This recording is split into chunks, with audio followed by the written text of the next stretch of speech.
नमस्कार. एक धक्कादायक बातमी हाती आली आहे.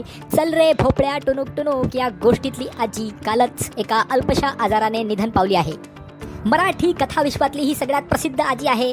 चल रे भोपळ्या टुनुक टुनुक असं म्हणत सगळ्यांचं मनोरंजन करणारी आजी आपल्यामध्ये नाही आहे, हे कथाविश्वाचं खूप मोठं नुकसान आहे.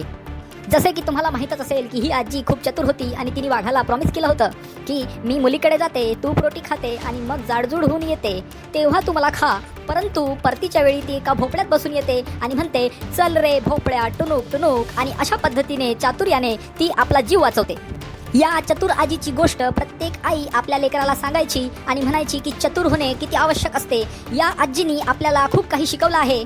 महाराष्ट्रातल्या प्रत्येक मुलाचं बालपण ही या आजीची गोष्ट ऐकून ऐकून मोठं झालेलं आहे. आजीच्या अचानक जाण्याने महाराष्ट्रात शोककळा पसरली आहे. आमचे प्रतिनिधी राजू डांगे आजीच्या घरी उपस्थित आहेत आणि तिथली परिस्थिती जाणून घेऊया राजूकडून. राजू, तुम्ही सांगा तिथे काय परिस्थिती आहे.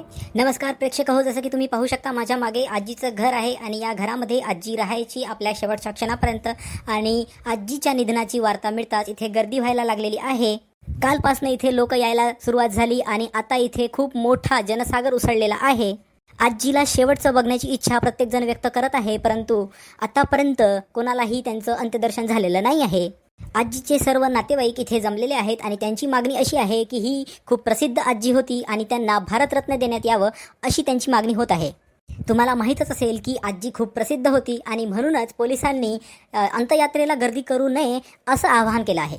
महाराष्ट्रातील दिग्गज मंडळींची इथे उपस्थिती आहे आणि सरकारने आश्वासन दिले आहे की भारतरत्न देण्याबद्दलचा जरूर विचार केला जाईल. धन्यवाद राजू, तुम्ही दिलेल्या माहितीबद्दल. आता बुलेटिनमध्ये वेळ झालेली आहे एका छोट्याशा विश्रांतीची. तुम्ही बघत आहात झँगो न्यूज.